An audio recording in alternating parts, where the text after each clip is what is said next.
O presidente dos Estados Unidos, Donald Trump, disse que o país decidiu suspender um ataque ao Irã planejado para amanhã. Segundo o presidente, essa decisão veio a pedido de mediadores árabes que acreditam que um acordo deve ser fechado em breve.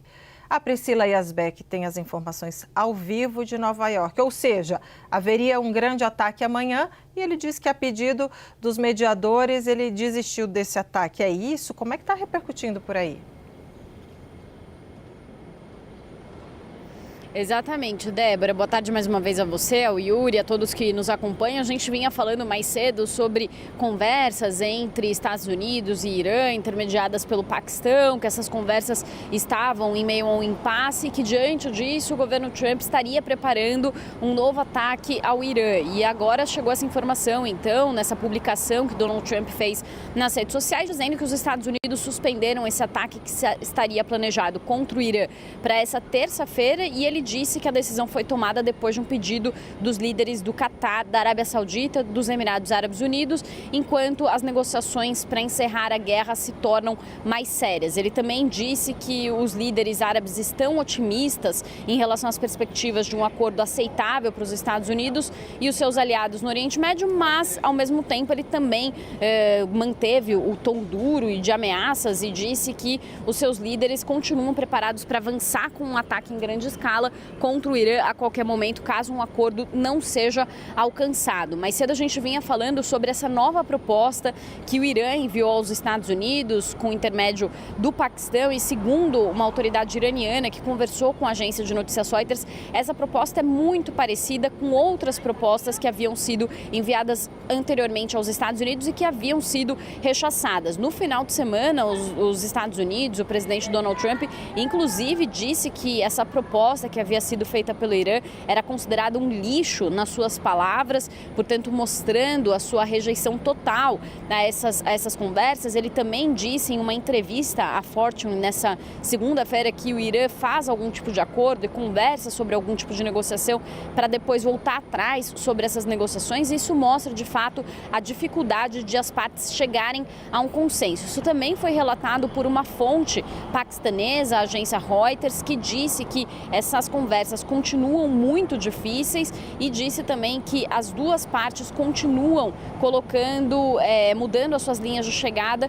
E essa fonte paquistanesa que faz esse intermédio entre Estados Unidos e Irã também disse que não há muito tempo para chegarem a um acordo. Por outro lado, a gente vinha falando mais cedo também, Débora e Yuri, que os Estados Unidos estariam flexibilizando ali algumas questões em relação a um possível acordo. Então, eles teriam concordado em liberar 1/4 dos fundos iranianos que estão congelados, também teriam concordado em demonstrar flexibilidade à possibilidade de um programa nuclear do Irã continuar acontecendo, mas sob supervisão da Agência Internacional de Energia Atômica, que é o braço da ONU para a energia nuclear, e também a agência de notícias estatal do Irã, a Tasnim, disse que os Estados Unidos teriam aceitado suspender as sanções ao petróleo iraniano. Então, algumas questões ali que podem mostrar um aparente abrandamento por parte dos Estados Unidos. Ainda assim, Donald Trump não quer sair desse conflito sem marcar uma grande vitória. Uma vitória para os Estados Unidos seria um acordo melhor do que o acordo anteriormente firmado no governo de Barack Obama em 2015 e que foi desfeito em 2018 pelo próprio presidente Donald Trump. Nesse novo acordo, Donald Trump gostaria de conseguir obter do Irã uma suspensão do programa nuclear por tempo indeterminado ou até por um período longo de 20 anos, é algo que vem sendo aventado. O Irã diz que não vai suspender o seu programa nuclear por tanto tempo, teria falado algo em torno de 5 anos. E anteriormente, no início do conflito, depois que os ataques começaram no dia 28 de fevereiro, ambas as partes estavam falando e havia uma expectativa, talvez, de que eles conversassem sobre um meio termo para essa suspensão do programa nuclear. Mas agora as negociações parecem ter retrocedido para um ponto em que o Irã diz que não vai mais conversar nesse momento sobre o seu programa nuclear e vai apenas aceitar, num primeiro momento, um acordo para fazer a reabertura do Estreito de Hormuz, para suspender as sanções marítimas, contanto que os Estados Unidos também suspendam um bloqueio aos portos iranianos, e a conversa sobre o programa nuclear ficaria para uma fase posterior. Portanto, neste momento, o que se vê é que as conversas entre Irã e Estados Unidos retrocederam para um ponto, inclusive, anterior ao que existia nas conversas que antecederam o conflito, quando essas conversas e reuniões aconteceram tanto em Omã quanto em Genebra, e ainda diante de um impasse grande, mas com esses países, então, tentando demover Donald Trump da ideia de fazer um novo ataque para fazer uma pressão sobre o Irã. Eu volto com vocês. Priscila Yazbek, muito obrigado mais uma vez pelas suas informações ao vivo de Nova York, nos Estados Unidos. E aqui no Brasil, o presidente Lula disse hoje que a alta dos preços de combustíveis não deve atingir a população brasileira, porque a culpa da guerra do Irã é de Donald Trump. Esta fala aconteceu em um evento da Petrobras no interior de São Paulo.